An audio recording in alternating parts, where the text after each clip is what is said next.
بچوں اور خواتین کو شامل تفتیش اب نہیں کیا جا سکے گا، یعنی جو 15 سال سے چھوٹے لڑکے لڑکیاں ہیں ان کو تھانے نہیں بلوایا جا سکتا اب، یا جو 65 سال سے اوپر کی خاتون ہیں ان کو بھی تھانے میں نہیں بلایا جا سکتا۔ اگر ان کی تفتیش کرنی ہے تو گھر جا کے کرنی ہے، یعنی ان لوگوں سے اگر کوئی سوال جواب کرنا ہے یا ان سے تفتیش کرنی ہے، 65 سال سے اوپر خاتون یا 15 سال سے چھوٹے جو کم عمر بچہ یا بچی، ان سے تفتیش ضروری ہے تو ان کی رہائش گاہ پر جا کے تفتیش کی جائے گی، تھانے نہیں بلوایا جائے گا۔ لفظ پاگل کو بدل دیا ہے ذہنی خرابی سے، یہ بھی ایک بہتر چیز ہے۔ اچھا، بریت اور جھوٹے کیسز پر ہرجانہ، اب جج صاحب کے پاس اب یہ اختیار ہو جائے گا آئندہ، یعنی نئی ترامیم میں 245 ایک سیکشن ہے اس کا اضافہ کیا گیا ہے۔ جج کے پاس یہ اختیار آ گیا ہے کہ اگر کوئی پارٹی غلط کیس کرتی ہے اور جج صاحب فیصلہ دے دیتے ہیں دوسری پارٹی کے حق میں، تو وہ اس پارٹی سے سوال اٹھا سکتے ہیں کہ تم نے یہ کیس کیوں کیا، اس کی وجوہات بیان کرو، اور پھر اس پارٹی کے اوپر جس نے جھوٹا کیس کیا ہے الٹا اس کے اوپر کیس ہو سکتا ہے اسی عدالت کے تھرو۔ اب یہ بھی اختیارات آ جائیں گے۔ 9 ماہ میں کیس کی سماعت مکمل کی جائے گی، اور یہ سیکشن 265 پی کے تحت عدالتوں کو کسی بھی کیس کی سماعت 9 مہینے میں مکمل کرنی پڑے گی۔ نہیں کر پائیں گے تو ہائی کورٹ کو ریٹن میں جواب دینا پڑے گا کہ ہم کیوں نہیں کر پائے، اور ہائی کورٹ پھر نئی تاریخ دیں گے کہ اتنے دنوں کے اندر اندر یہ فیصلہ کر کے دیں۔ یہ جو کیسز لٹکے رہتے تھے نا 2 سال 10 سال 20 سال، دادے کا کیس پوتا لڑ رہا ہے، نہیں، اب 9 مہینے کے اندر اندر ہر کیس کا فیصلہ ہوگا، اور اگر نہیں ہوا فیصلہ تو پھر ہائی کورٹ کو لکھ کر بتانا پڑے گا کہ کیوں نہیں ہو پایا، اور ہائی کورٹ پھر اس کے بعد تاریخ دے گی، اس تاریخ کے اندر اندر وہ کرنا پڑے گا۔ سماعت جب بھی کسی کیس کی مکمل ہوگی 1 مہینے کے اندر اندر ہر حال میں اس کا فیصلہ سنایا جائے گا۔ یہ سیکشن 366 اس کے اندر ایڈ کیا گیا ہے۔ پولیس کے لیے فنڈز جاری کیے جائیں گے، ان کو بڑھایا جائے گا انویسٹیگیشن کے لیے، ان کے دفتر کے لیے، اسٹیشنری کے لیے۔ یہ سارے پیسے جو ہے وہ لوگوں کی جیبوں میں سے پولیس والے نکالتے تھے،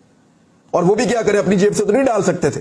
حکومت دیتی نہیں ہے پیسہ، تو اب ان کے باقاعدہ فنڈز جاری کیے جائیں گے، اور یہ ساری چیزیں اور جدید آلات اور کمپیوٹر ان کو فراہم کیے جائیں گے۔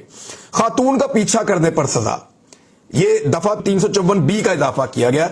پاکستان پینل کوڈ میں، PPC کے اندر، پہلے یہ نہیں تھی۔ یہ کیا جی کہ اگر کسی خاتون کا پیچھا کیا جائے، صرف سڑک کے اوپر نہیں، اگر آپ انٹرنیٹ پہ کسی خاتون کا پیچھا کر رہے ہیں اور وہ ثابت کر دیتی ہے کہ آپ اس کے پیچھے پڑے ہوئے ہیں یا آپ اس کو ہراس کر رہے ہیں، تو پھر اس کے بعد آپ کو پہلی مرتبہ جب آئے گا تو پولیس وارننگ دے گی، جب دوسری شکایت آئے گی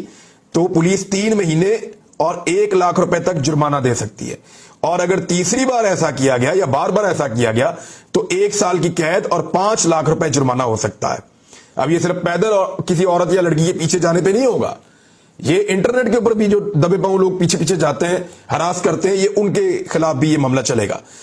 چوروں اور نوسر بازوں کی سزاؤں میں اضافہ ہو جائے، جو 420 کی سزا ہے وہ پہلے کم ہوا کرتی تھی اور وہ بڑھا کر 10 سال کرنے کی تجویز ہے اس کے اندر، اور سیکشن 379 میں 3 سال کی سزا کو بڑھا کر جو فراڈ ہے اس کی 5 سال تک کرنا، دھوکہ دہی کی سزا جو ہے وہ 5 سال تک کرنے کی تجویز ہے اس کے اندر۔ جو منظم طور پہ جو لوگ فساد پھیلاتے ہیں اور شرارت کرتے ہیں، اس پہ 10 سال کی سزا، یہ PPC کی دفعہ 427 میں پہلے کیا ہوتا تھا، 50 روپے کا نقصان کرنے پر سزا رکھی، املاک کو نقصان پہنچایا، فساد پھیلایا،